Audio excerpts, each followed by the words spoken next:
पहले लिखिए आप इसका इतिहास या संयुक्त राष्ट्र संघ के निर्माण का इतिहास, history of making of UNO. ठीक है, संयुक्त राष्ट्र संघ के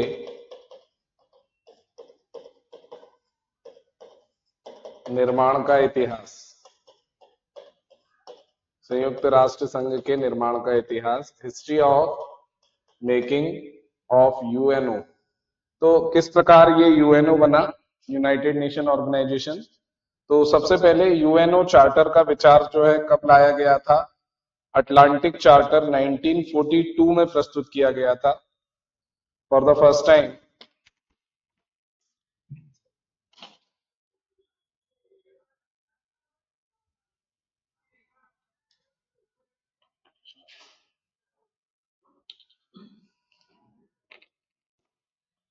ठीक, यूएनओ की अगर हम बात करें तो इसमें क्या हो जाता है, इसके अंदर पहला पॉइंट होगा हमारा संयुक्त राष्ट्र संघ का विचार अटलांटिक चार्टर द्वारा प्रस्तुत किया गया। संयुक्त राष्ट्र संघ का विचार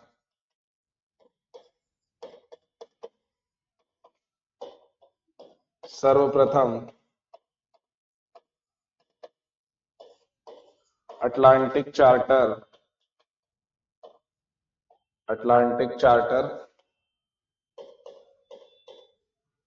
1942 द्वारा प्रस्तुत किया गया।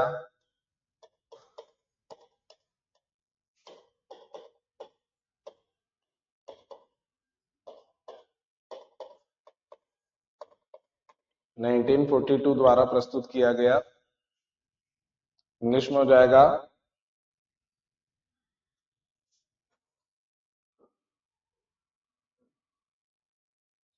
The idea of United Nations was introduced.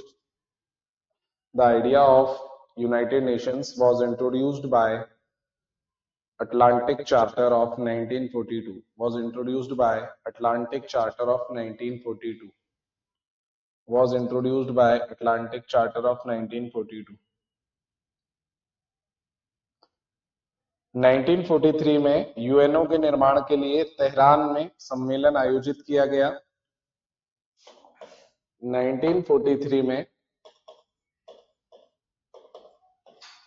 UNO के निर्माण के लिए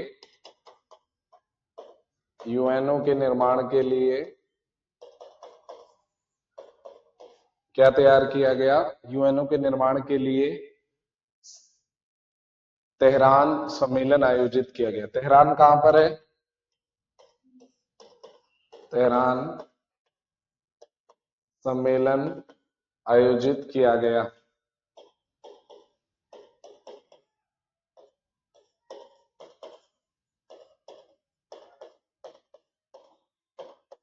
इंग्लिश में हो जाएगा in the year 1943 Tehran conference.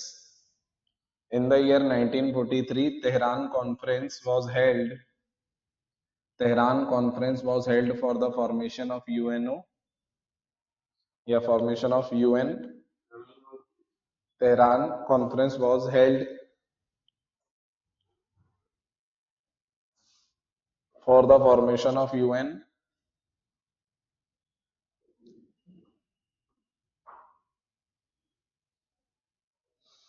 संयुक्त राष्ट्र संघ का शब्द का प्रयोग पहली बार अमेरिकी राष्ट्रपति रूजवेल्ट ने किया। संयुक्त राष्ट्र संघ शब्द का प्रयोग, संयुक्त राष्ट्र संघ शब्द का पहली बार प्रयोग, शब्द का पहली बार प्रयोग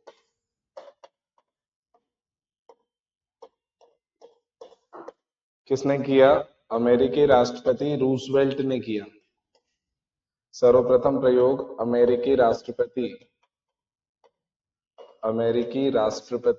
रूजवेल्ट ने किया।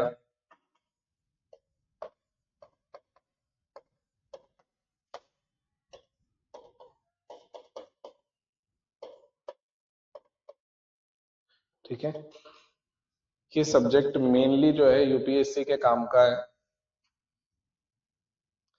लेकिन रफली एक आध कभी कभार ऐसा आ जाता है अंतरराष्ट्रीय संगठन। इसमें हम बात करते हैं अगले पॉइंट की। याल्टा सम्मेलन में जो कि 1945 में हुआ था, रूजवेल्ट, स्टॉलिन और चर्चिल ने भाग लिया। याल्टा सम्मेलन, ये वाला पॉइंट इंग्लिश में हो गया ना? अच्छा, याल्टा सम्मेलन फरवरी 1945 में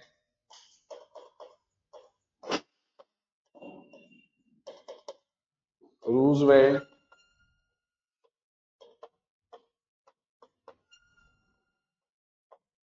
चर्चिल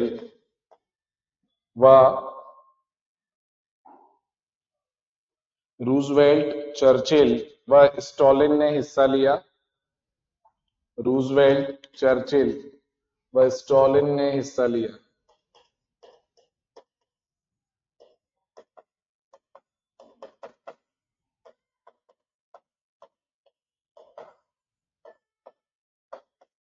इंग्लिश में हो जाएगा इसके पहला वाला point, the word UN was first used by, या United Nations was first used by, the word United Nations was first used by American President Roosevelt, ROOSEVELT, Roosevelt. अगला पॉइंट है Roosevelt, Stalin and Churchill, Roosevelt, Stalin and Churchill participated in the Yalta conference, bracket में 1945 में।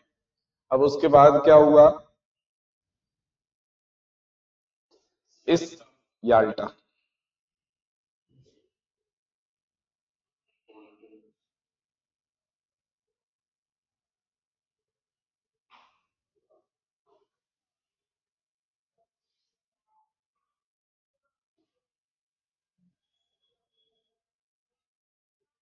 ये Latvia नहीं, कहां पर है ये?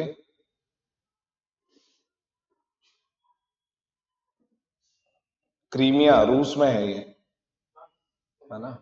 याल्टा। तो इसमें रूजवेल्ट, चर्चिल और स्टॉलिन तीनों ने भाग लिया था इस समय, सेकेंड वर्ल्ड वॉर के बाद। अगला पॉइंट है, इस सम्मेलन में सुरक्षा परिषद में पांचों स्थायी सदस्यों को वीटो का अधिकार प्रदान किया गया। इंपॉर्टेंट क्यों है? इस सम्मेलन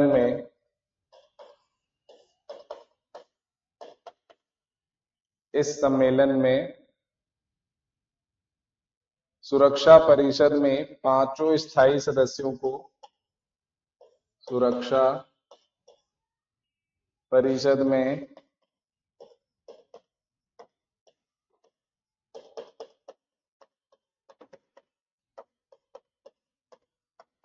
पांचों स्थायी सदस्यों को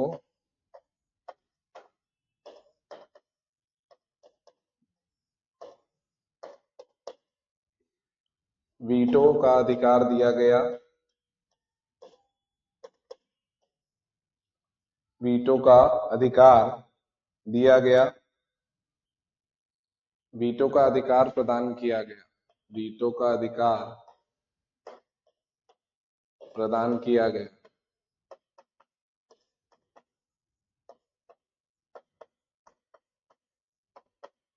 वीटो का अधिकार प्रदान किया गया, इंग्लिश में हो जाएगा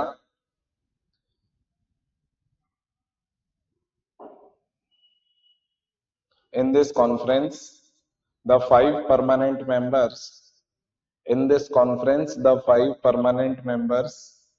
of the security council were given the right to veto, ठीक है? इनको क्या दिया गया? राइट टू वीटो दिया गया, यानी वीटो का अधिकार दिया गया।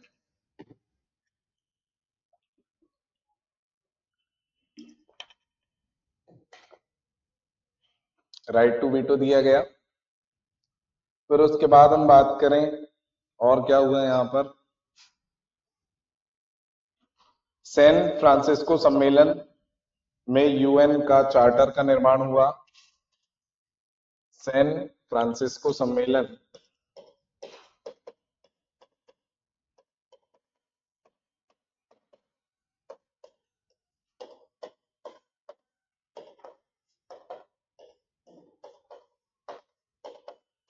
जून 1945 में यूएन चार्टर या संयुक्त राष्ट्र चार्टर का निर्माण हुआ।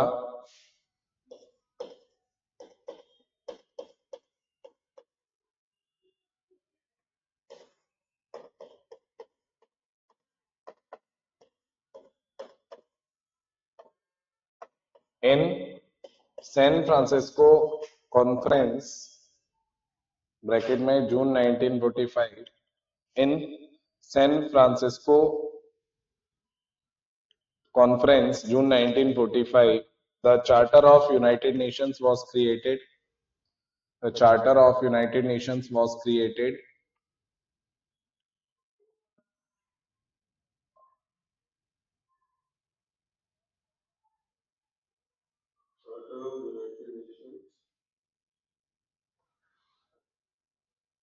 Was created.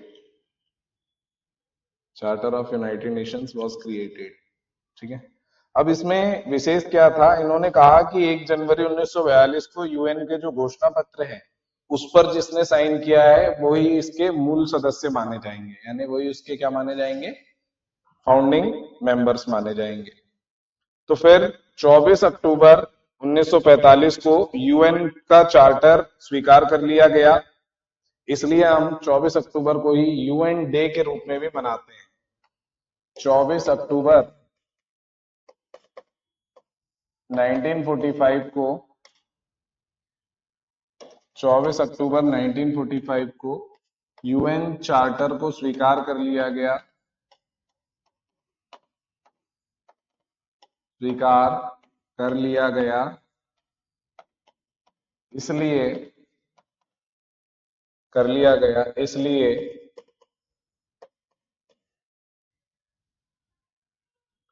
24 अक्टूबर को यूएन डे या संयुक्त राष्ट्र दिवस के रूप में मनाया जाता है।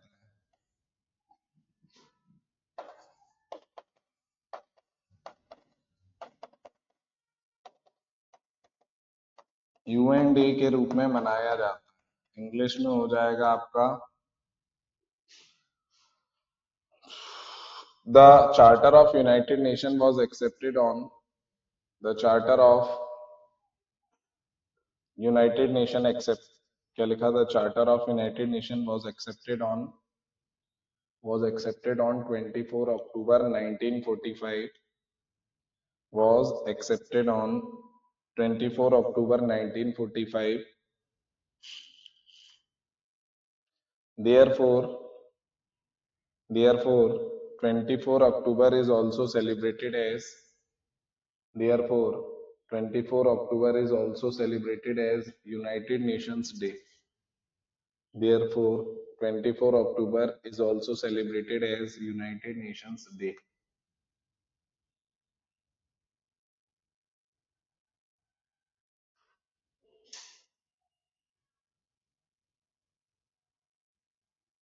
यूएन के संस्थापक सदस्य 51 थे, जबकि वर्तमान में 193 सदस्य हैं। यूएन के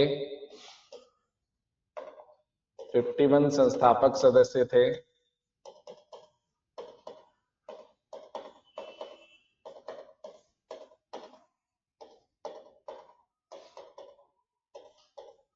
जबकि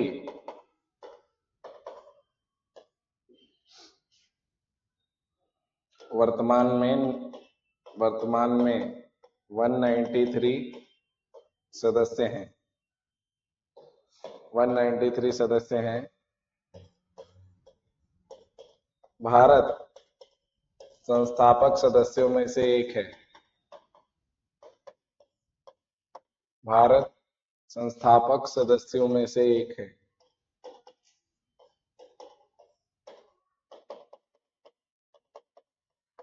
ठीक है। इंग्लिश में हो जाएगा ये पॉइंट आपका, the founding members of the United Nations were, the founding members of the United Nations were 51, the founding members of the United Nations were 51, whereas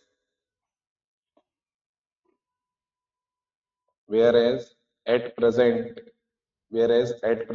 there are 193 members, whereas at present there are 193 members, whereas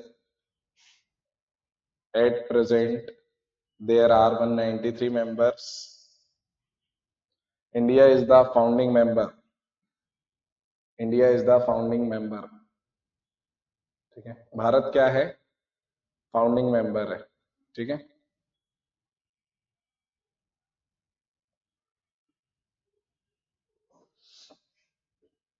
फिर उसके बाद अगले point पर आते हैं,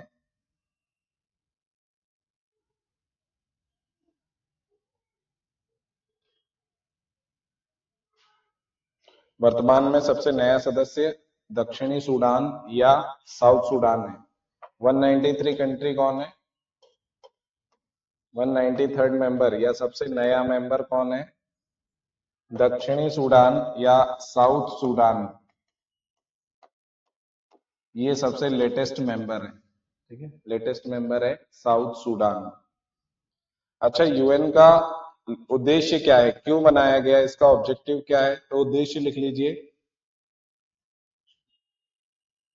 जो कि इसके अनुच्छेद 1 या आर्टिकल 1 में बताया गया है।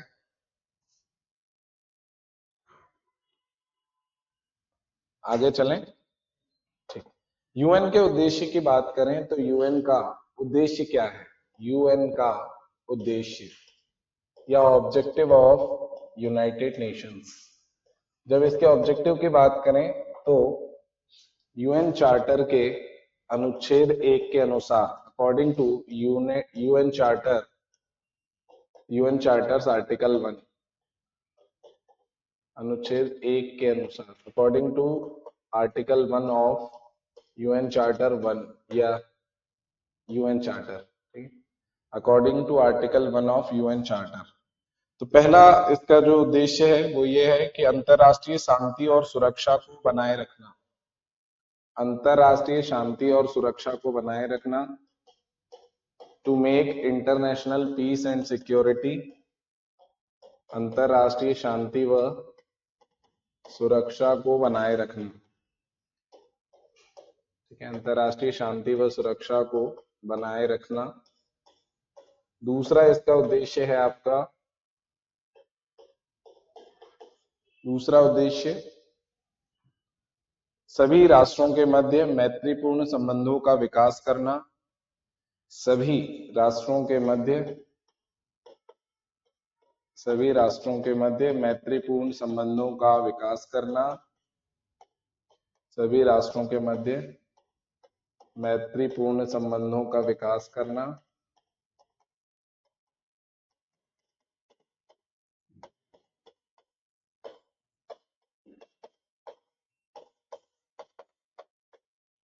इंग्लिश में हो जाएगा आपका,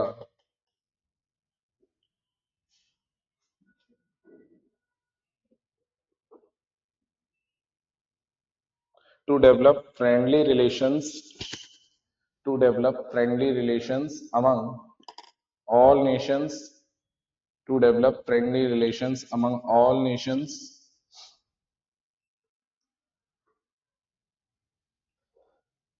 अगला पॉइंट है आर्थिक, सामाजिक, सांस्कृतिक और मानवीय समस्याओं के समाधान के लिए अंतरराष्ट्रीय सहयोग प्राप्त करना, नेशंस,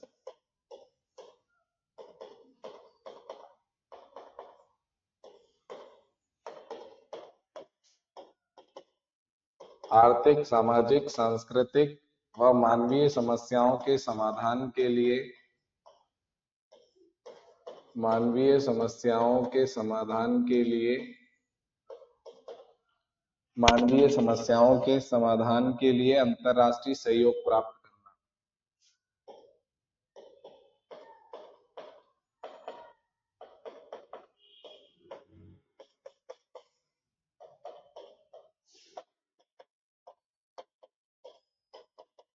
अंतरराष्ट्रीय सहयोग प्रदान प्राप्त करना।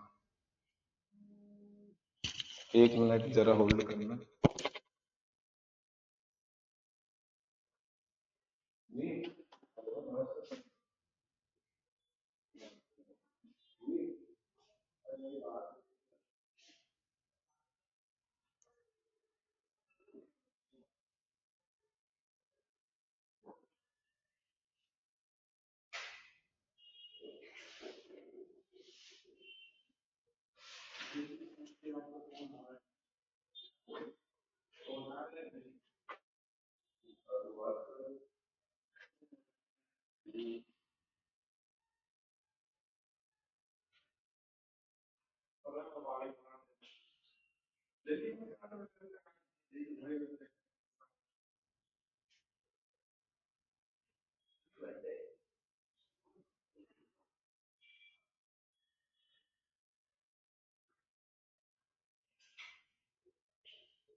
तीन उद्देश्य हो गए हमारे और चौथे उद्देश्य की हम यहाँ पर बात कर रहे हैं। ठीक है, फोर्थ हमारा जो ऑब्जेक्टिव है दैट इज कंसिडरेबल, अंतरराष्ट्रीय सहयोग प्राप्त करना। पेन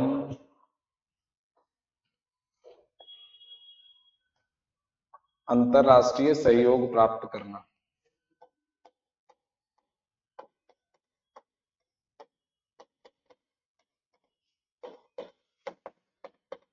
ठीक है,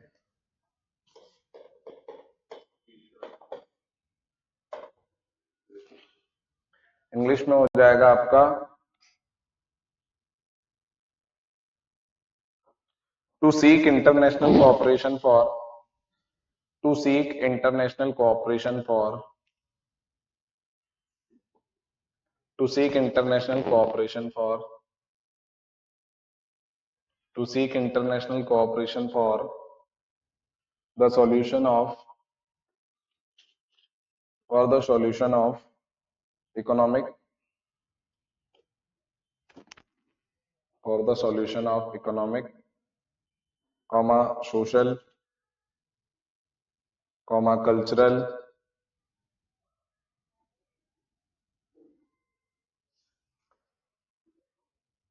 for the solution of economic, social, cultural and humanitarian problems.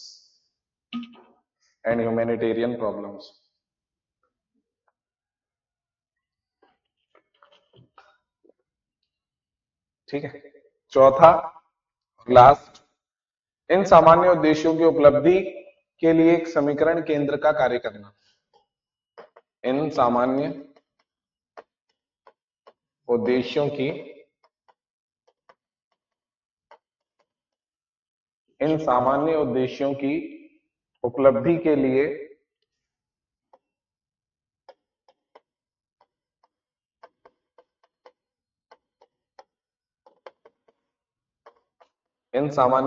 की उपलब्धि के लिए एक समीकरण केंद्र का कार्य करना। एक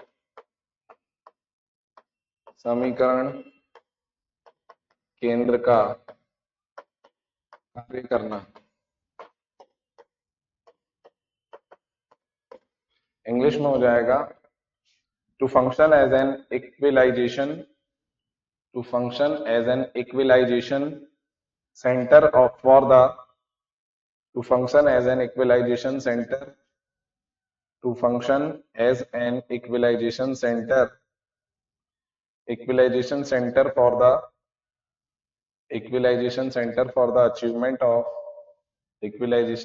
for the achievement of these general objectives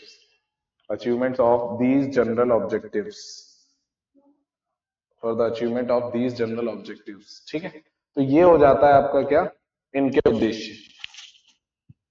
अब यूएन जो है वो किन आधार पर कार्य करता है, तो 7 सिद्धांतों के आधार पर कार्य करता है। उससे हमें कोई मतलब नहीं है, हमें उसके अंगों से मतलब है। तो सीधे लिखेंगे संयुक्त राष्ट्र संघ की संरचना या फिर यूएन का स्ट्रक्चर।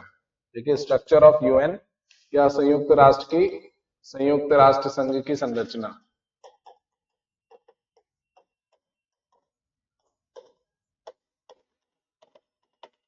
संयुक्त राष्ट्र संघ की संरचना या structure of UN. Structure of UN में हम देखेंगे कि इसके कितने अंग हैं, तो इसके टोटल 6 अंग हैं। ठीक है, इसके अंग कितने हैं, 6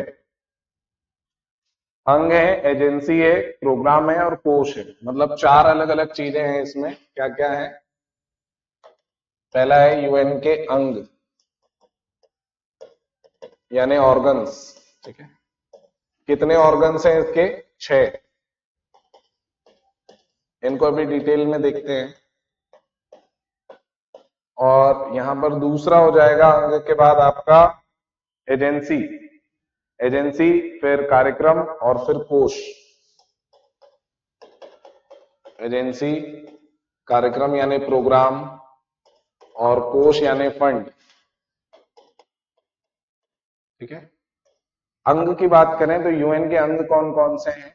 यूएन के अंग है, पहला आपका सुरक्षा परिषद यानी सिक्योरिटी काउंसिल, इसे हम कहते हैं UNSC, United Nations security council, सुरक्षा परिषद। फिर है आपका UNGA, general assembly, United Nations general assembly, सामान्य सभा या महासभा, संयुक्त राष्ट्र महासभा। फिर है आपका तीसरा सामाजिक एवं आर्थिक परिषद, social and economic council, social and economic council, यूएनसेक, क्या जनरल असेंबली, यह है सोशल एंड इकोनॉमिक काउंसिल, सामाजिक एवं आर्थिक परिषद, सामाजिक एवं आर्थिक परिषद, सोशल एंड इकोनॉमिक काउंसिल। फिर अगला है सचिवालय यानी सेक्रेटरिएट, यूएन सेक्रेटरिएट,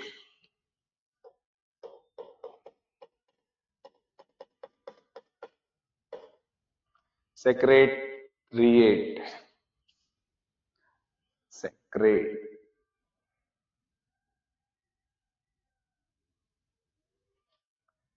सेक्रेट,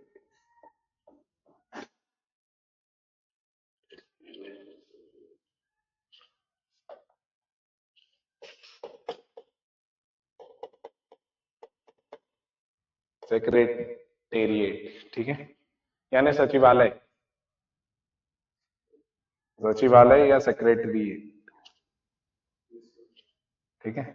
फिर उसके बाद अगला है अंतरराष्ट्रीय न्यायालय, इंटरनेशनल कोर्ट ऑफ जस्टिस, इसका मुख्यालय कहां पर है? हेग, नीदरलैंड, ठीक है, ICJ, international court of justice. छठवां है न्यास परिषद, इसी को हम कहते हैं ट्रस्टी काउंसिल, इंग्लिश में भी इसे ट्रस्टी काउंसिल कहते हैं। न्यास परिषद, trustee council.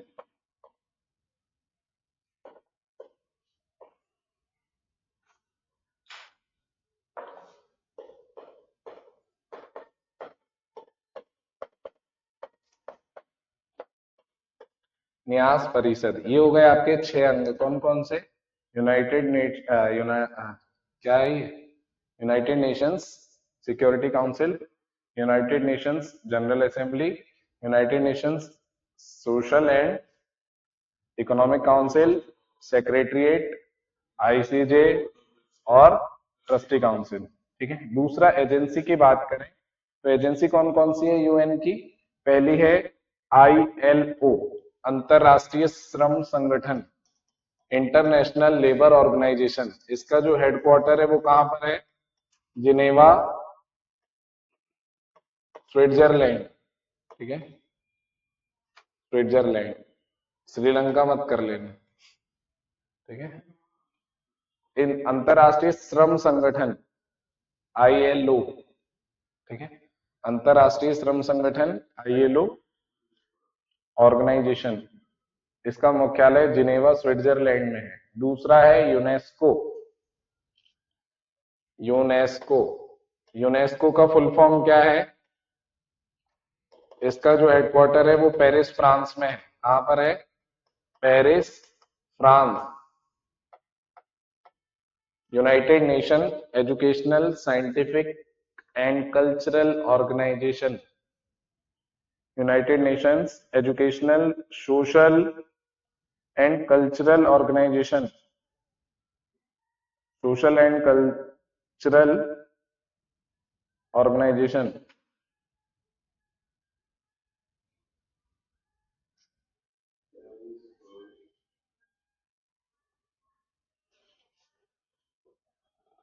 United Nations educational, social and cultural organisation, UNESCO, headquarter Paris, France. अगला इसका एजेंसी है FAO, food and agriculture organisation. तीसरा है आपका एफएओ, थर्ड है FAO, food and agricultural organisation, इसका मुख्यालय जो है आपका रोम, इटली में है। कहां पर है? रोम, इटली, ठीक है। उसके बाद अगला है आपका फूड एंड एग्रीकल्चर, खाद्य एवं कृषि एवं खाद्य।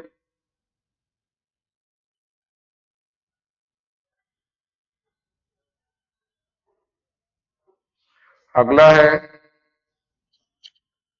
WHO, विश्व स्वास्थ्य संगठन, इसका मुख्यालय Geneva Switzerland. WHO headquarter Geneva Switzerland. Geneva Switzerland में है इसका मुख्यालय। ठीक है, तो ये चार इसके संगठन है, एजेंसी है। यूनाइटेड नेशंस की अगर हम बात करें तो इसकी चार एजेंसी कौन कौन सी हो गई हमारी?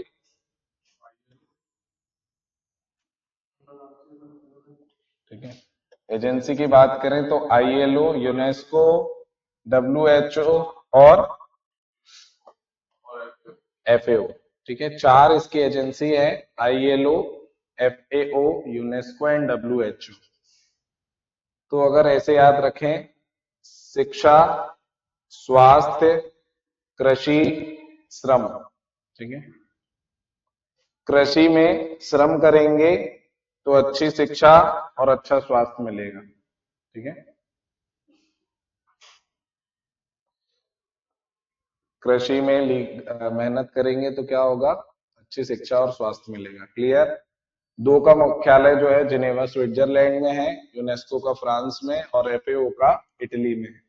अब हम बात करें, अमेरिका ने यूनेस्को की सदस्यता छोड़ दी क्योंकि यूनेस्को के द्वारा फिलिस्तीन के एक शहर को वर्ल्ड हेरिटेज साइट में शामिल कर लिया गया था और जिस पर इजराइल अपना दावा रखता है।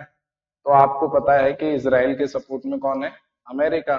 तो इस कारण से अमेरिका ने यूनेस्को से नाम बाहर ले लिया। ठीक है, अगला पॉइंट है प्रोग्राम कौन कौन से हैं इनके? तो दो प्रोग्राम है। कार्यक्रम कौन कौन से इनके? पहला कार्यक्रम है UNDP, United Nations development programme. United Nations development programmes. UNDP का मुख्यालय कहां पर है? ठीक, UNDP की अगर हम बात करें तो इसका मुख्यालय है आपका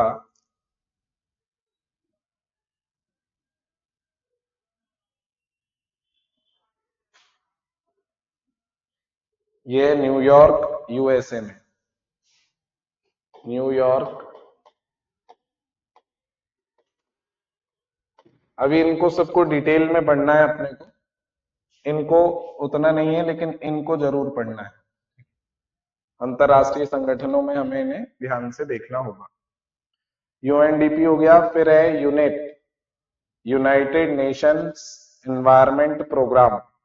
यूनेट जो है, यूनेप है United Nations environment programme.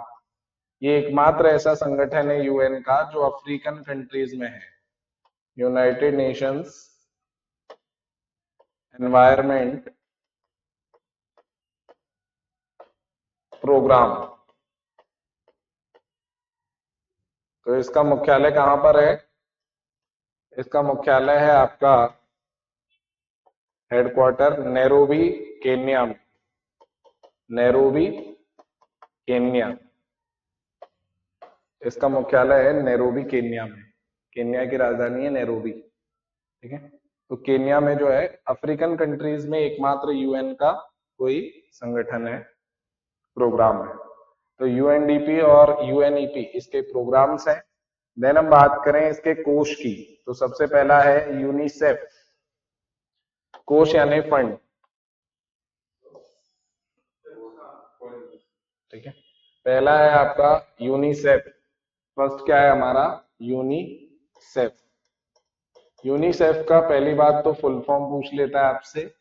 UNICEF का फुल फॉर्म क्या होता है? United Nations international children emergency fund. United Nations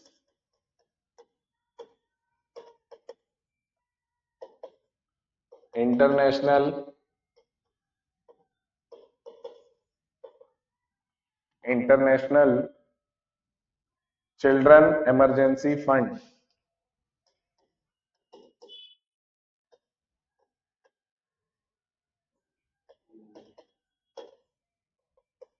UNICEF, ठीक है, यूनिसेफ। इन सब के आपको वो भी देखना पड़ेगा कि किस साल ये स्थापित हुए। तो यूनिसेफ आपका हेडक्वार्टर कहां पर है इसका? New York, USA.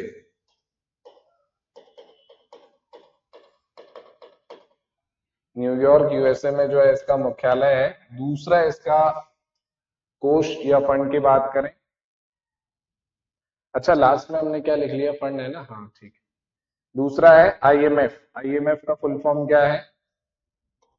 International monetary fund, international monetary fund,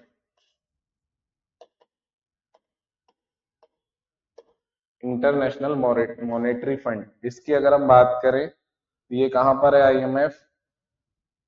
IMF जो है मुख्यालय इसका वॉशिंगटन डीसी में है। हेडक्वार्टर कहां पर है? वॉशिंगटन डीसी कहां पर है? किसकी?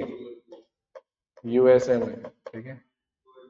फिर उसके बाद और कौन सा संगठन बच रहा है हमारा फंड में? तो ये है वर्ल्ड बैंक। वर्ल्ड बैंक कहां पर है?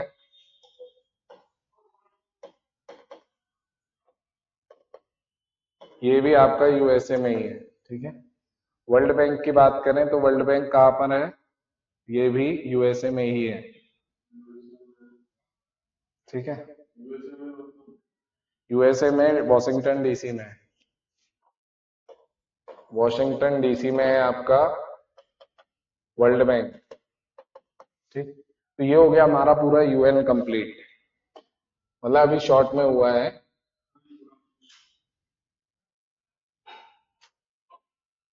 इसकी एक फोटो खींचना फटाक से, क्योंकि आपको एक जगह ये मिलेगा नहीं। इसमें अगर हम बात करें कि इसकी स्थापना अगर आप और लिख लो तो मजा आ जाए।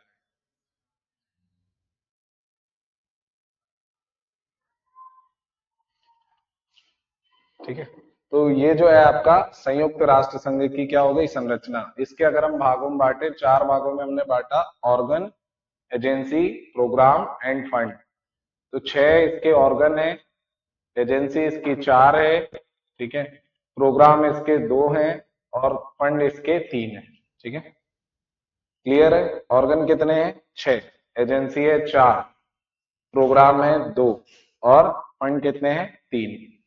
तो ऑर्गन कौन कौन से हैं? ऑर्गन है इसका सबसे पहले United nation security council, United Nations general assembly, फिर उसके बाद है United Nations social and economic council, फिर है इंटरनेशनल कोर्ट ऑफ जस्टिस, फिर उसके बाद है आपका सेक्रेटरिएट यानी सचिवालय, और छठवा है आपका ट्रस्टी काउंसिल। फिर उसके बाद ये हो गए ऑर्गन। ऑर्गन के बाद 4 एजेंसी है। कौन कौन सी 4 एजेंसी हैं? तो सबसे पहले है इसका इंटरनेशनल लेबर ऑर्गेनाइजेशन, इसका मुख्यालय जिनेवा स्विट्जरलैंड में। फिर उसके बाद है हमारा यूनेस्को। यूनेस्को जो है आपका पेरिस फ्रांस में मुख्यालय है। United Nations educational, social and cultural organisation है। एफएओ जो है फूड एंड एग्रीकल्चरल ऑर्गेनाइजेशन है, हेडक्वार्टर रोम इटली में है। डब्ल्यूएचओ की बात करें तो वर्ल्ड हेल्थ ऑर्गेनाइजेशन है, इसका हेडक्वार्टर जिनेवा स्विट्जरलैंड में। फिर हम बात करते हैं अगले प्रश्न की। तो कार्यक्रम, इसके प्रोग्राम्स कौन कौन से हैं? प्रोग्राम है आपके यूएनडीपी और UNEP, United Nation development programme. ये जो है आपका हेडक्वार्टर न्यूयॉर्क यूएसए में है, जबकि यूनाइटेड नेशन एनवायरमेंट प्रोग्राम का मुख्यालय नैरोबी केन्या में है। एकमात्र यूएन का जो संगठन है उसका मुख्यालय अफ्रीकी कंट्री में। फिर इसके फंड या कोष की बात करें तो ये 2 हैं, 3 है। पहला है आपका UNICEF, United Nations international children emergency fund, इसका मुख्यालय न्यूयॉर्क यूएसए में है। फिर IMF international monetary fund, Washington DC USA में। वर्ल्ड बैंक आपका वॉशिंगटन डीसी यूएसए में। तो वर्ल्ड बैंक, आईएमएफ और डब्ल्यूटीओ, ये 3 बहुत बड़े संगठन हैं, व्यापारिक रूप से इंपॉर्टेंट। ये सब कहां पर है? ये अमेरिका में है, ठीक है। बाकी चीजें उन्होंने किसको दे रखी हैं, बाकी सब यूरोप और दूसरी दुनिया में, लेकिन जो सबसे काम की चीज है वो कहाँ पर है, अमेरिका में। और अमेरिका का शेयर भी ज्यादा है। इस कारण से विश्व की इकोनॉमी को कौन कंट्रोल करता है, भाई दुनिया भर में अगर अमेरिका कंट्रोल कर रहा है या डॉलर चल रहा है तो उसका कारण क्या है, आईएमएफ, वर्ल्ड बैंक और डब्ल्यूटीओ। क्योंकि दुनिया की ट्रेड रणनीतियों को कौन तय करता है, डब्ल्यूटीओ। ठीक है, आईएमएफ क्या करता है, लोन देता है, वर्ल्ड बैंक क्या करता है, लोन देता है। तो जब कंट्रीज को और बैंकों को लोन दिया जा रहा है तो उसके क्राइटेरियाज होंगे। क्राइटेरिया में किस कौन तय करता है, तो जो देश उसमें शेयर होल्डर है। शेयर होल्डर, मान लो आपकी गली में आप एक कुछ भी प्रोग्राम कर रहे हो, आप 10 लोग हो, आपने चंदा दिया। अब एक व्यक्ति ने 5,000 चंदा दिया, दूसरे ने 1,000 दिया, तीसरे ने 500 दिया और चौथे, पांचवें, 10वें तक आते आते उसने 50 रुपए दिया। तो किसकी राय सुनी जाएगी, 50 वाले की या 5,000 वाले की? सीधी सी बात है, 5,000 वाला बोलेगा डीजे आएगा तो डीजे आएगा, और 50 वाला बोले कि भाई नमकीन ले आओ तो उसको भगा देंगे लात मार के, चल निकल। तो यहाँ पर शेयरिंग की बात होती है कि जो जितना शेयर देगा उसकी उतनी बात सुनी जाएगी। अमेरिका भर भर के पैसे देता है तो इसलिए दुनिया भर को अमेरिका की सुननी पड़ती है। सीधी सी बात है, जो नियम अमेरिका बनाता है वही दुनिया में चलते हैं। ठीक, जो बड़े शेयर होल्डर हैं, अमेरिका, ब्रिटेन, चीन, जो रूस, ये लोग पैसा डालते हैं इसलिए इनकी बात सुननी पड़ती है। क्लियर, इतनी बात समझ में आई? ये बड़ी मेहनत का काम है, इतना आपको एक ही क्लास में मिल गया, नहीं तो इसको पढ़ने में बहुत ज्यादा टाइम लगता है, कुछ समझ नहीं आता कौन किसका संगठन है। लोग यूएन पढ़ते पढ़ते बुढ़ा जाते हैं इसमें। अगर आप किसी भी एग्जाम के क्वेश्चन निकाल लो, एक तो पहला प्रश्न आएगा इनके फुल फॉर्म से। ठीक है, फुल फॉर्म आपको पता होना चाहिए, दूसरा इनके हेडक्वार्टर्स आपको पता होना चाहिए। ठीक है, चलिए तो आगे आ जाते हैं, अब एक एक करके देखते हैं। अब अगली हेडिंग है यूएन की आधिकारिक भाषा, ऑफिशियल लैंग्वेजेस ऑफ यूएन। संयुक्त राष्ट्र की आधिकारिक भाषा, संयुक्त राष्ट्र की आधिकारिक भाषा।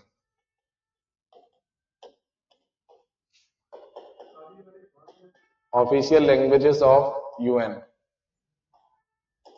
संयुक्त राष्ट्र की आधिकारिक भाषा। आधिकारिक भाषाओं की बात करें तो कौन कौन सी लैंग्वेजेस जो है इसकी ऑफिशियल लैंग्वेज है, तो पहला है आपका, तो यूएन का अगर मुख्यालय कोई पूछे तो यूएन का मुख्यालय कहां पर है, यूएन का मुख्यालय न्यूयॉर्क में है। यूएन हेडक्वार्टर कहां पर है, यूएन हेडक्वार्टर ये है आपका न्यूयॉर्क, यूएसए। उसके अलावा हम बात करें इसकी भाषाएं, तो भाषाएं हैं अरबी, चाइनीज, इंग्लिश। भाषाएं या ऑफिशियल लैंग्वेजेस, अरबी, चाइनीज, चाइनीज में मंदारिन जो है ना, चाइना में जो मंदारिन चलती है, अरबी, मंदारिन, मंदारिन या चाइनीज, अंग्रेजी, फ्रेंच, रूसी व स्पेनिश। जबकि देखो अपन स्पेनिश से ज्यादा है, अरबी से ज्यादा है, फ्रेंच से ज्यादा है, रूस से ज्यादा है जनसंख्या में, फिर भी भारत की हिंदी को नहीं एक्सेप्ट कर रहे हैं। ये भेदभाव है वेस्टर्न कंट्रीज का भारत के प्रति। भारत में 140 करोड़ लोग रहते हैं और लगभग 100 करोड़ लोगों की तरफ से रिप्रेजेंटेशन है। अगर 40 ना भी माने तो उससे कोई फर्क नहीं पड़ता, 40 मान लो कि 100 करोड़ लोगों का भी रिप्रेजेंटेशन सरकार कह रही है ना।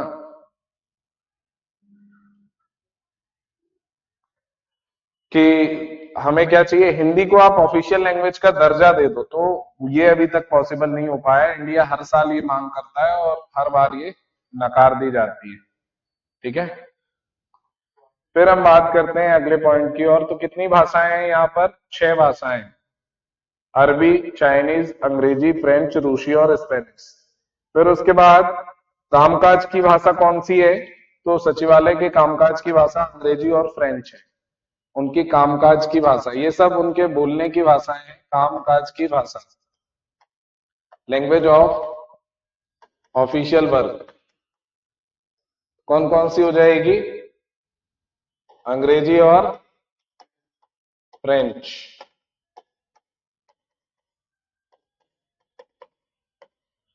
अंग्रेजी व फ्रेंच जो है इनकी भाषाएं।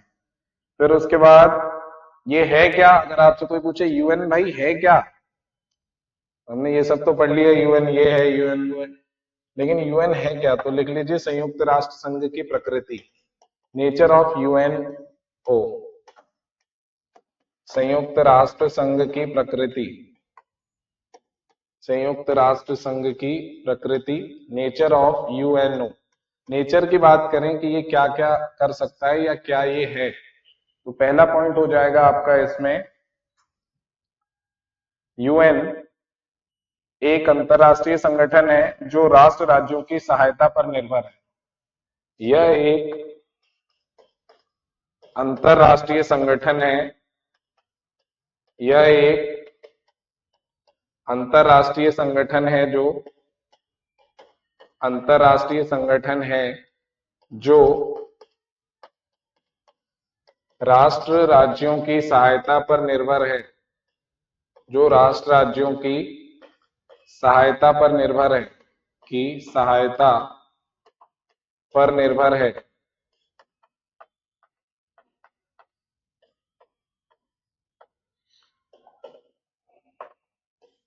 It is an international organization. It is an international organization which is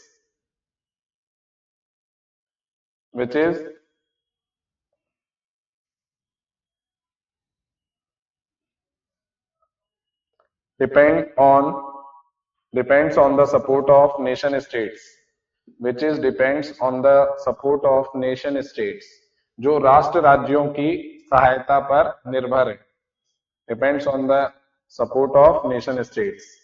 यह विश्व सरकार नहीं है। क्या ये कोई सरकार है चुनकर आती है?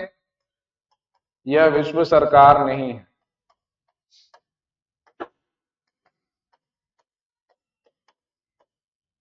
यह विश्व सरकार नहीं है, इंग्लिश में हो जाएगा it is not a world government, it is not a world government, it is not a world government, यह एक विश्व सरकार नहीं है। अगला पॉइंट, यूएन आर्थिक सहायता और सैनिक सहायता के लिए भी राज्यों पर निर्भर है। यूएन आर्थिक व सैन्य सहायता के लिए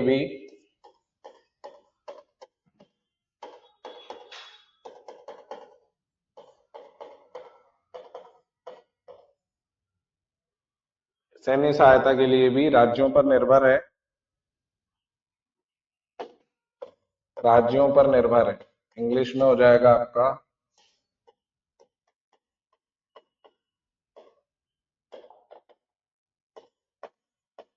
it is depends on या depends over states on the matter of economy and security, on the matter of economy and security या military assistance, economy and military assistance। जिसके पास खुद की सेना ना हो, जिसके पास कोई पैसा ना हो, तो उसका कोई वजूद है? ये एक प्रकार से टूथलेस टाइगर है, जिसके पास ना नाखून है ना ही दांत है, वो केवल गुर्रा सकता है, लेकिन ना तो मारेगा ना ही कोई उससे डरने वाला है। अगर आपके सामने कोई बता दे आपको कि ये कुत्ता है और कुत्ते के दांत नहीं है और ना ही उसका पंजा है, वो आके क्या कर सकता है? डरा सकता है, चमका सकता है, लेकिन कोई उससे इतना तो नहीं डर जाएगा ना कि अरे भाई कुत्ता काट के मार देगा। नहीं मार सकता वो। जब नाखून ही नहीं है तो मारेगा कैसे, है ना? नाखून नहीं है और दांत नहीं है, थोड़ा बहुत हाथ से भी मारेगा तो क्या ही मारेगा, इंसान उससे बड़ा है, वो उसको मारेगा। हाँ, सांप के दांत निकाल के सांप को डराते हैं लोग, लेकिन डर तो लगता है ह्यूमन को कि हाँ सांप है सांप है, तो वैसे ही यूएन है, डर लगता है।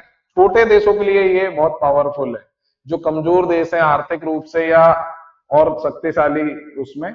बाकी बड़े और अमीर देशों के लिए इसका कोई रेलेवेंस है नहीं, कोई डरता वरता नहीं है इससे, ठीक है। जो यूएन सिक्योरिटी के 5 परमानेंट मेंबर कौन कौन है? 5 परमानेंट मेंबर है, अमेरिका, रूस, चीन, फ्रांस और ब्रिटेन, ठीक है। इसमें अगर हम बात करें, संयुक्त राष्ट्र संघ आदर्शवादी विचारकों द्वारा समर्थित संस्था है। संयुक्त राष्ट्र संघ, संयुक्त राष्ट्र संघ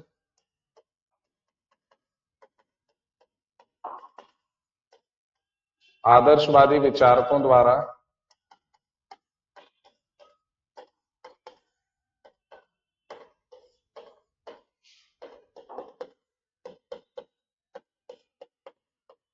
समर्थित संस्था है।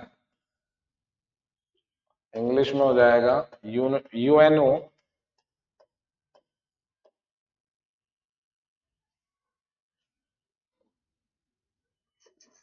is an organization supported by idealistic thinkers. UNO is an organization supported by idealistic thinkers. तो किसके द्वारा ये सपोर्टेड है? आइडियलिस्टिक थिंकर्स के द्वारा इसको सपोर्ट किया गया है। फिर हम बात करते हैं अगले कार्यक्रम की। तो अब आते हैं, इसको एक एक करके देखना पड़ेगा। जो हमने अभी इनके ऑर्गन या अंग देखे थे कि कौन कौन से इनके ऑर्गन हैं और वो कितने काम के हैं, ठीक है। तो ये आपको समझ में आई बात कि इसका भाई प्रकृति कैसी है। Basically it is an international organisation which is depends on nation states for any help. It is not a world government. UN is depend on states for economic and military assistance. उसके अलावा it is supported by the idealistic thinkers, ठीक है। तो ये सारे इसके nature में आ जाता है। फिर हम बात करते हैं यूनाइटेड नेशन सिक्योरिटी काउंसिल्स। मतलब हम बात करें यूएनएससी के जो अंग हैं या ऑर्गन्स हैं, उनके फंक्शंस क्या हैं? Functions of organs of UNSC, ठीक है। संयुक्त राष्ट्र के या संयुक्त राष्ट्र संघ के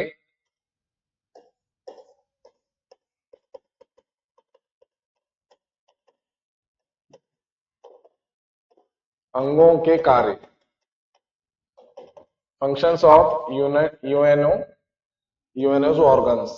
तो इसके जो अंग हैं उनके फंक्शंस क्या हैं? अगर हम पहले उसकी बात करें, UNSC United nation security councils, संयुक्त राष्ट्र सुरक्षा परिषद के कार्य क्या हैं? तो सुरक्षा परिषद का पहला कार्य है, तो सुरक्षा परिषद की पहले संरचना देख लें। तो इसमें टोटल जो है अभी वर्तमान में 15 मेंबर हैं। संरचना या स्ट्रक्चर की बात करें, संरचना वर्तमान में 15 सदस्य हैं।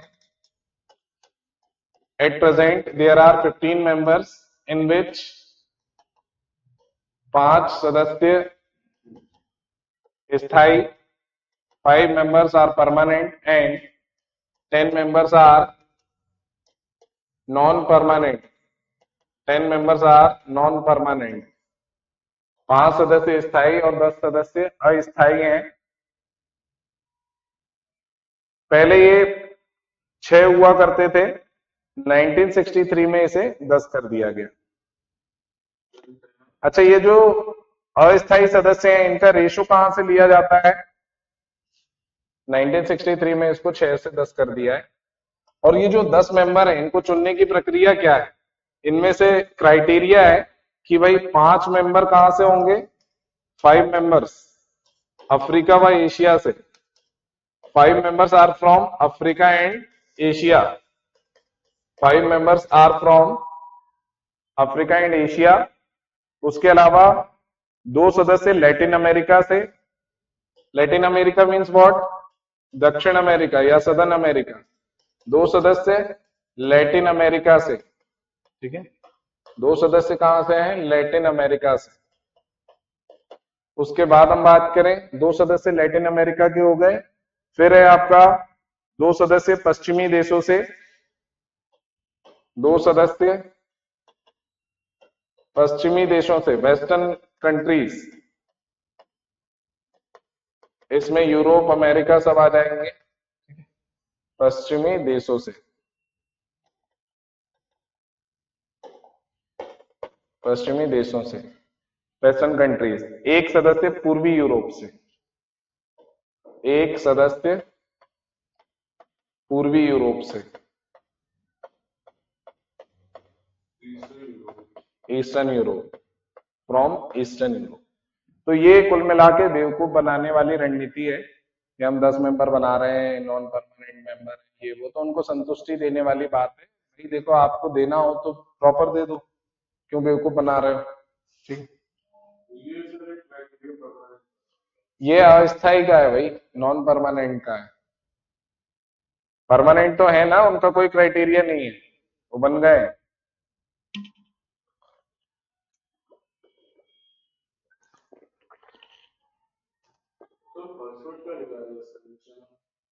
स्ट्रक्चर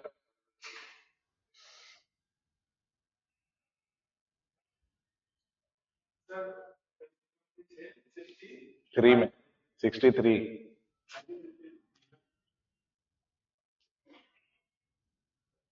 इनका इलेक्शन कैसे होता है? जो परिषद के बाकी महा जनरल असेंबली होती है उसमें वोटिंग होती है, और जो 2/3 वोट मिलते हैं जिनको, उन उन लोगों को यहाँ पे चुन लिया जाता है।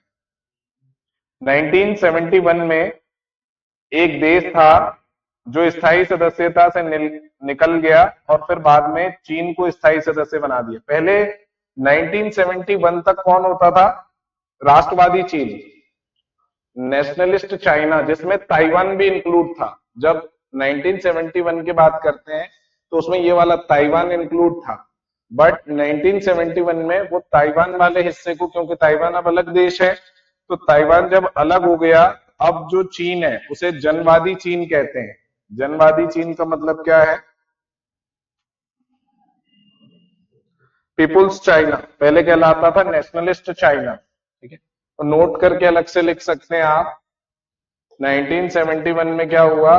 तो चीन जो पहले नेशनलिस्ट चाइना था, नेशनलिस्ट चाइना, इससे क्या हो गया? एक्सक्लूडेड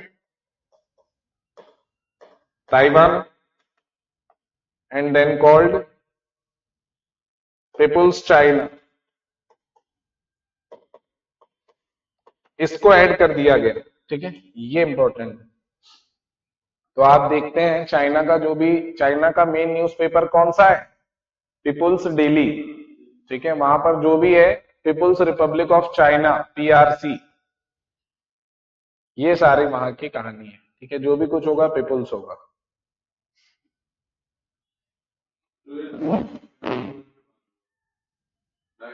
सेवेंटी वन में ही हुआ। क्लियर? सुरक्षा परिषद की बैठक कब चलती है? तो इसकी बैठक वर्ष भर चलती रहती है। क्या? एक्सक्लूडेड ताइवान, यानी ताइवान को निकाल दिया। ठीक है, यहां तक कोई दिक्कत नहीं होनी चाहिए।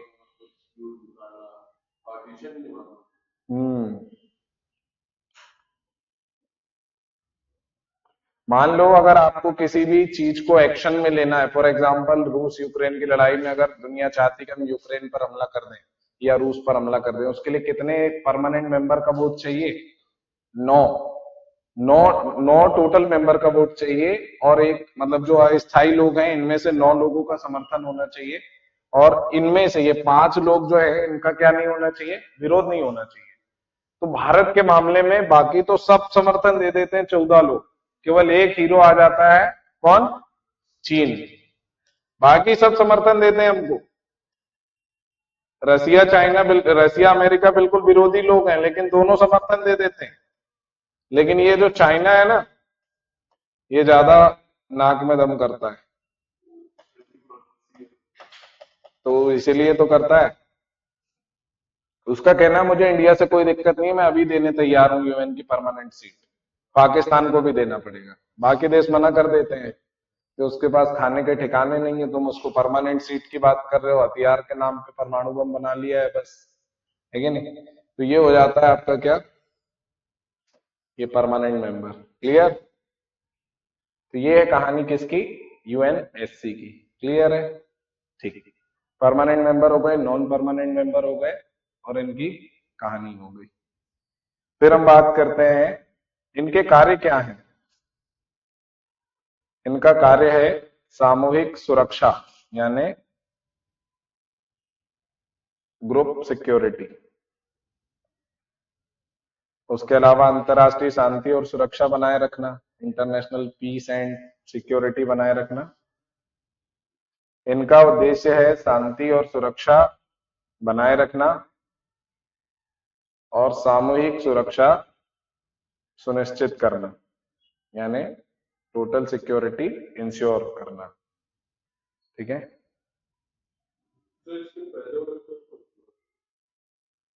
यही बोला था, कलेक्टिव सिक्योरिटी या group security, international peace and security, यही तो बोला था। कार्य बोले होंगे इनके, फंक्शंस। इनके जो प्रस्ताव है वो बाध्यकारी होते हैं ना, मतलब कि ऐसा नहीं कि कोई मन किया कुछ भी कर लिया। फिर उसके बाद अगला पॉइंट है, तो ये करवाते क्या है, मतलब यूएन सिक्योरिटी काउंसिल का काम क्या होता है? इसका मेन काम है पीस कीपिंग। एक इसका लिख लो, पीस कीपिंग ऑपरेशंस।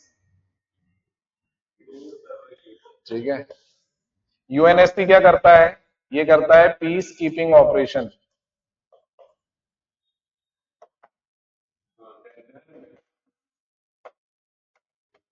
यूएनएससी क्या करता है? ये पीस कीपिंग ऑपरेशन चलाता है। पीस कीपिंग ऑपरेशन, पीस मतलब होता है शांति, शांति बनाए रखने के लिए ये ऑपरेशन चलाता है। इसमें क्या होता है, इनको ब्लू हेलमेट भी कहा जाता है, ब्लू हेलमेट के लोग। इनको और क्या कहा जाता है पीस कीपिंग ऑर्गेनाइजेशन को? Blue helmet people. तो अगर प्रश्न आए कि ब्लू हेलमेट पीपल कौन है, तो ये अंतरराष्ट्रीय संगठन, इनको दोनों देश के लोग नहीं मारते। जैसे कि नहीं, दो देशों में लड़ाई हो गई है ना, और ये बीच में आ जाते हैं नीले हेलमेट वाले, ये दोनों को नहीं मारते, ना तो वो इन्हें मारते ना ये इन्हें मारते हैं, तो ये दोनों को शांत कराते हैं कि भाई तू भी चुप रहे, तू भी चुप रहे, और कई बार फिर पीट भी जाते हैं ये। लेकिन इसमें किस देश की सेना होती है? इसमें सभी देशों की सेना होती है। इसमें भारत के भी सैनिक हैं, इसमें पाकिस्तान के भी हैं, इसमें अफगानिस्तान के, मतलब जो जो देश यूएन के सदस्य हैं वो सब लोग इसमें जाते हैं। यूएन सबसे मदद मांगता है कि भाई हमें जरूरत है, 7 लाख सैनिक भेज दो, 5 भेज दो, 2 भेज दो।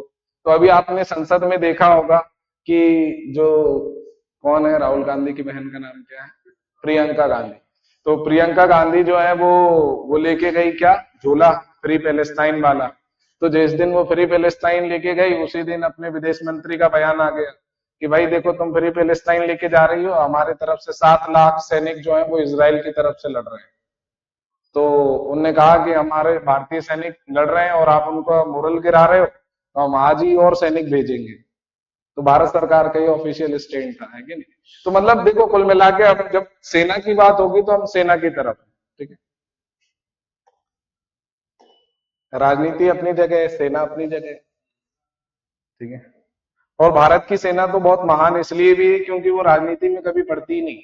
आप दूसरे देशों की सेना देख लीजिए, जो भारत आजाद हुआ और बाकी देश जो आजाद हुए, नेपाल, चीन, चीन नहीं, नेपाल हो गया, श्रीलंका हो गया, बांग्लादेश हो गया, म्यांमार हो गया, पाकिस्तान हो गया, अफगानिस्तान हो गया, ईरान हो गया, और ये बाकी सारे मिडिल ईस्ट के देश हो गए। इनमें देख लो, अफ्रीकन कंट्रीज में देख लो, साउथ अमेरिकन कंट्रीज में आप देख लो। अब आप देखिए, जब अंतरराष्ट्रीय संबंध हम पढ़ते हैं, यहाँ पे तुलना जब हम करते हैं, तुलनात्मक राजनीति हमारा एक टॉपिक है, तो आप एक बार नॉर्थ अमेरिका की स्थिति देखिए और एक बार आप इंडिया की स्थिति देखिए। किसी भी देश को स्ट्रेटेजिक बढ़त लेने के लिए जो आर्थिक और सामाजिक और सामरिक और भौगोलिक कारक चाहिए होते हैं, उनमें से जरूरी एक होता है समुद्र। तो भारत के पास समुद्र की कोई कमी नहीं है। ठीक है? समुद्र अमेरिका के पास भी भरपूर है, खनिज संसाधनों की जरूरत होती है, वो भी हमारे पास भरपूर है। हमारे पास ट्रेड रूट चाहिए होता है, ट्रेड रूट भी बहुत बढ़िया है, लेकिन एक बहुत बढ़िया चीज अमेरिका के पास है, वो है पड़ोसी। अमेरिका के पड़ोसी कभी उससे नहीं लड़ते। अमेरिका ग्रेट क्यों है? क्योंकि अमेरिका को अगल बगल दिक्कत ही नहीं है, ये लोग चाह के भी कभी नहीं लड़ पाएंगे इससे, सोचते भी नहीं है ये कि अमेरिका से हम लड़ लें, सोच ही नहीं पाएंगे। जबकि भारत के पड़ोसी आप देखो, कोई भिखारी है, कोई लीचड़ है, कोई पिट रहा है, कोई पैसे ही मांगता रहता है, लेकिन यहाँ पे भी अब ये लड़ाई चल रही है, ये यहाँ पे सेना का ही शासन चल रहा है। मतलब 5-6 लोग हैं, वो सारे के सारे ही गरीब। अब मतलब इनको पैसा इनसे कभी मांग ही नहीं सकते अपन। मतलब पड़ोसी ऐसे होते हैं कि चलो आज अपने घर सब्जी नहीं है तो अपन ने कभी पड़ोसी से मांग ली, या हमारे यहाँ खीर बनी तो हमने उनको दे दिया, कभी उनके यहाँ कुछ बना तो हमने ले लिया। लेकिन हमारे पड़ोसी क्या है, वो सिर्फ मांगते हैं, दे तो वो सकते ही नहीं। अरे हम उनसे मांग भी नहीं रहे, हम उनसे मांग ही नहीं रहे कि भाई हमें एक आध कटोरी खीर, हम तुम ही खा लो बस, कम से कम हमें तो मत फेंको। तो वो हमारी खीर में पत्थर डाल देते हैं। ठीक है, तो ये बड़ी समस्या है भारत के पड़ोस में, ये अंतरराष्ट्रीय राजनीति में भारत को पीछे ढकेलते हैं। अमेरिका और भारत की जब आप स्ट्रेटेजिक जियोग्राफिकल लोकेशन की तुलना करते हो, तो एक फैक्टर हमें पीछे करता है, और ये बहुत बड़ा फैक्टर है। ठीक है, पड़ोसी, और इसको बदल नहीं सकते। सबसे बड़ी समस्या है कि हम दुनिया में सब बदल सकते हैं, अटल बिहारी वाजपेयी जी ने कहा था कि हम दुनिया में सब बदल सकते हैं, पड़ोसी नहीं बदल सकते। हम अंतरराष्ट्रीय राजनीति में अच्छे हो जाएंगे, हम सुरक्षा में बन जाएंगे, हम इकोनॉमी में भी बन जाएंगे, लेकिन पड़ोसी कैसे चेंज करें, वो नहीं कर सकते ना। और किसी को सुधारना बहुत मुश्किल काम है, अगर आप उसको अच्छा बोलोगे तो वो आपको बुरा बोलेगा। समझ में आ रही बात? आप किसी के भले के लिए उसको डांटोगे तो वो और लड़के लेके आके आपको पीट देगा, इन्होंने मुझसे बोला कैसे। तो दुनिया ऐसी है। ठीक है, चलिए, तो ये हो गया आपका क्या, सामूहिक सुरक्षा या पीस कीपिंग एजेंसी। तो ब्लू हेलमेट का काम क्या है? ये लोग हथियारों का प्रयोग नहीं करते, केवल आत्मरक्षा में हथियार का प्रयोग करते हैं, मतलब सेल्फ डिफेंस में, है ना। हथियार लेकर तो जाते हैं लेकिन लड़ते नहीं है। समझ में? ये किसी को मारने नहीं जाते, बस ये कहते हैं भाई रुक जाओ रुक जाओ रुक जाओ, आज नहीं करना लड़ाई। ठीक है, फिर उनको अगले लोग इनको पीटते हैं और फिर खुद लड़ते हैं।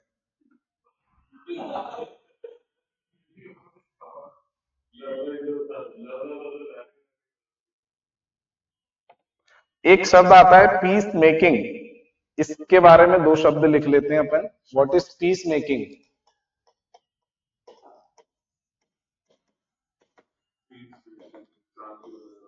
है ना, हिंदी में भी ऐसा ही है, पीस मेकिंग। उसका अर्थ वही है कि शांति बनाए रखिए। ये होता क्या है और संयुक्त राष्ट्र के अनुसार क्या होता है, इसमें देखें तो पहला है किसी संभावित युद्ध की परिस्थिति को प्रतिबंधित कर देना। किसी संभावित युद्ध की परिस्थिति को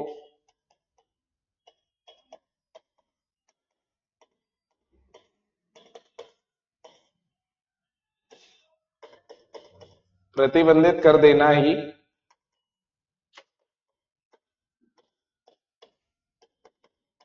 क्या कहलाता है? किसी संभावित युद्ध की परिस्थिति को प्रतिबंधित कर देना ही या रोक देना ही पीस मेकिंग कहलाता है, या रोक देना ही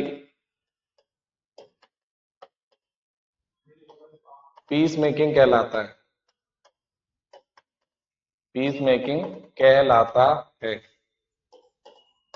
ठीक है, पीस मेकिंग कहलाता है। इंग्लिश में हो जाएगा आपका यही पॉइंट जब हम इंग्लिश में लिखेंगे,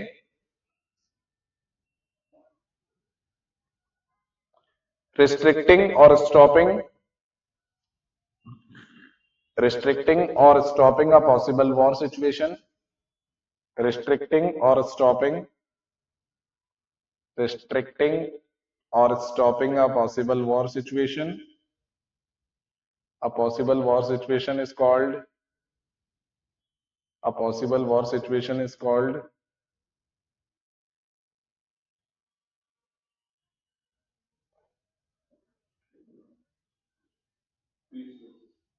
पीस मेकिंग।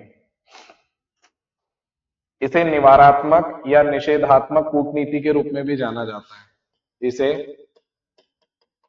निवारात्मक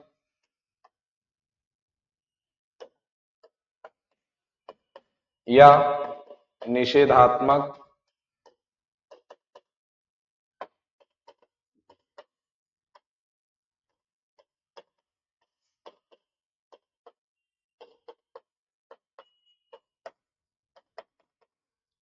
कूटनीति के रूप में भी जाना जाता है।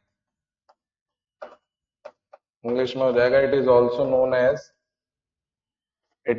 नोन एज प्रिवेंटिव और रिस्ट्रिक्टिव डिप्लोमेसी। प्रिवेंटिव और restrictive diplomacy, it is also known as preventive और प्रिवेंटिव और रिस्ट्रिक्टिव डिप्लोमेसी। ठीक है। हम निवारक निरोध में क्या करते हैं, किसी को अपराध करने से पहले ही उठा लेते हैं। जैसे होली दिवाली या कोई राष्ट्रपति प्रधानमंत्री आता है तो जितने जिले के अपराधी होते हैं उनको क्या करते हैं, एक रात पहले ही उठा लेते हैं, है कि नहीं। भले ही अपराध किसी 20 साल पहले किया हो, लेकिन थाने में रजिस्टर्ड है तो 1 साल पहले ही एक दो दिन पहले ही उठा के पुलिस ले जाती है कि चलो भैया जेल में बैठना। अब उनने कुछ किया ही ना हो फिर भी ले जाती है पुलिस। तो इसलिए लोग अपराधी बनते हैं। जैसे मान लो कोई जुआरी है, कोई शराबी है, कोई अपराधी है जो आदतन बार बार 2-3 बार अपराध कर चुका है, तो जैसे कोई बड़ा नेता आता है उसको घर से उठा के ले जाते हैं कि चल यहाँ मत बैठ, घर पे थाने में बैठना। तो इन सबको पकड़ के ले जाती है पुलिस की कोई अपराध की संभावना ही ना रहे। निवारक निरोध कहते हैं इसे। ठीक है। किसी के पास एक बार बंदूक पकड़ा गई तो उसको जो सजा हुई तो हुई, बाद में हर बार ले जाएंगे उसको। ठीक है। ये कहलाता है क्या, पीस मेकिंग। यूएन के एक महासचिव हुए जिनका नाम था बुतरस घाली। उन्होंने 1992 में एक नारा दिया था, एजेंडा फॉर पीस। तो प्रश्न आ सकता है कि एजेंडा फॉर पीस नारा किसने दिया। यूएन महासचिव थे। यूएन में महासचिव सबसे बड़ा होता है, यूएन सेक्रेटरी। उनका नाम था बुतरस घाली। Boutros Ghali. इन्होंने एक नारा दिया था 1992 में। 1992 में नारा दिया। क्या नारा दिया? He gave a slogan. Slogan का नाम है agenda for piece. Agenda for piece.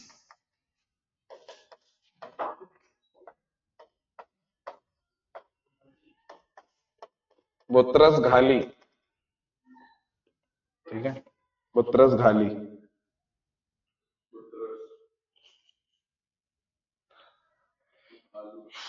GHALI।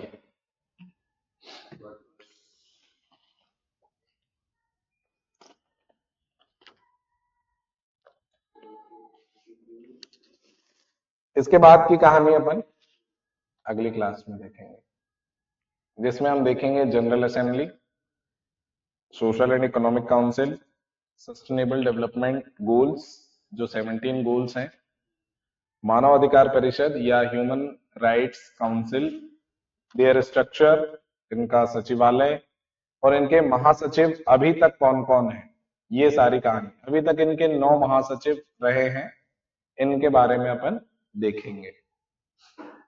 उसी में आईसीजे और भारत के आईसीजे कौन रहे हैं, ट्रस्टी काउंसिल, और उसके अलावा कुछ इनके मॉडल या प्रस्ताव।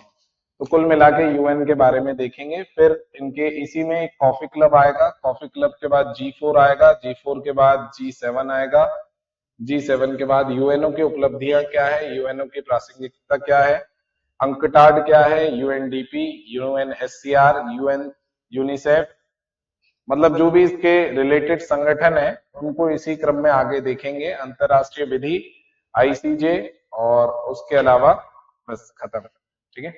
मतलब जो जो टॉपिक्स इसमें दिए हुए हैं उन्हीं टॉपिक्स को हम देखेंगे अंतरराष्ट्रीय संगठनों में। बेसिकली यूएन की बात कर रहे हैं, और जो अन्य अंतरराष्ट्रीय संगठन है उनको अलग से देखेंगे।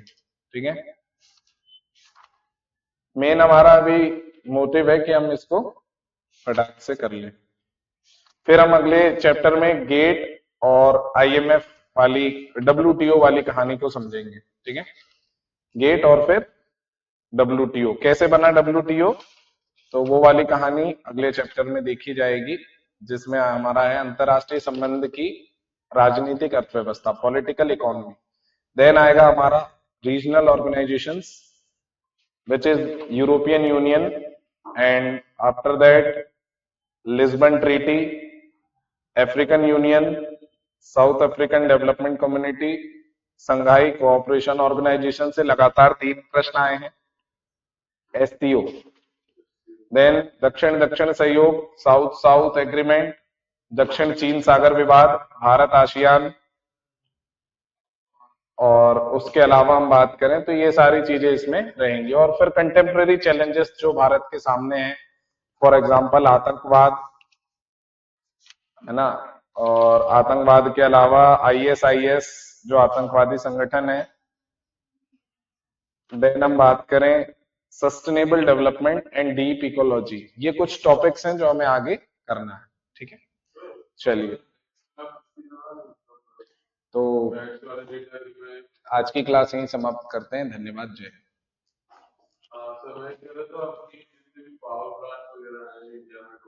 लगा देंगे तो उनकी एक अलग से लोकेशन और उनकी कैपेसिटी और उसकी ज़्यादा डिपेंड नहीं, नो फैक्ट एक्चुअली।